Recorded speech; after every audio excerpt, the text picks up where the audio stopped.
देख बेटा, हम मरीन ड्राइव पे घूमत हन, तोर इंतजार करता नहीं। तोरा स्टोरी के सुबह तक वेट करनी हो कि ते कब हमरा से मिलबे। तो छपरा जाके एक बार भूमिका बनाओ तरह कि हम छपरा गए हैं, ये करेंगे वो करेंगे, तो ते रुक छपरा तो छपरों में मिलम। अभी हम मरीन ड्राइव पे पहुंचल बानी। अब मरीन ड्राइव से आवे में टाइम लगला, मरहबरा आवे में कम से कम 1.5 घंटा टाइम लगी।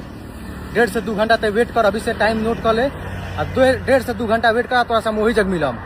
और बाद तोर हिसाब करम कि अगर मर्द के बच्चा रहते नु तो ते मरीन ड्राइव पे मिल के जीते। पटना रहे नु तो ते बाप से कहते नु कि आयल बानी मिल हमरा से, ते मिल के जीते। लेकिन तोरो पता बा तोरा औकात का बा, देख अकेला बानी हम, आते आके मिल के जीते हमरा से। अब बस ते 2 घंटा इंतजार कर बेटा, तोरा समा के मिलत नहीं मरहौरे में, ओकरा बाद तोर हिसाब हुई।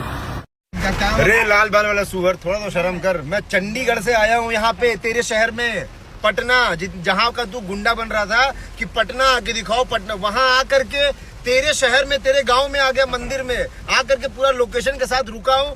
अभी बता रहा हूँ, अब यहाँ से जा रहा हूँ 2 घंटे के लिए नैनी मंदिर में रहूंगा। और तू बोल रहा ना जो कि मरीन ड्राइव क्यों नहीं आया, तो तेरी बात की वजह से नहीं आता, क्योंकि तूने कल वीडियो डाला था कि पवन भैया का रैली चल रहा है इसलिए ये आ रहा है पटना, तो इसलिए पटना से हट करके इधर आ गया तुम्हारे क्षेत्र में। लेकिन अब तुमको वहां का मन है, तो अभी जा रहा हूँ 2 घंटे के नैनी, और फिर यहाँ से आऊंगा तो मरीन ड्राइव पे आकर रुकूंगा। आने से पहले 1 घंटे पहले बता दूंगा तुझे कि मरीन ड्राइव भी आ रहा हूँ। लेकिन तू बोला ना कि 2 घंटे के लिए 2 घंटे का टाइम दूंगा, तो आएगा तो तू आ। नैनी मंदिर जा रहा हूँ, आ जा, 2 घंटे वहां पे भी रुका हूँ, बस खुश, आ जा।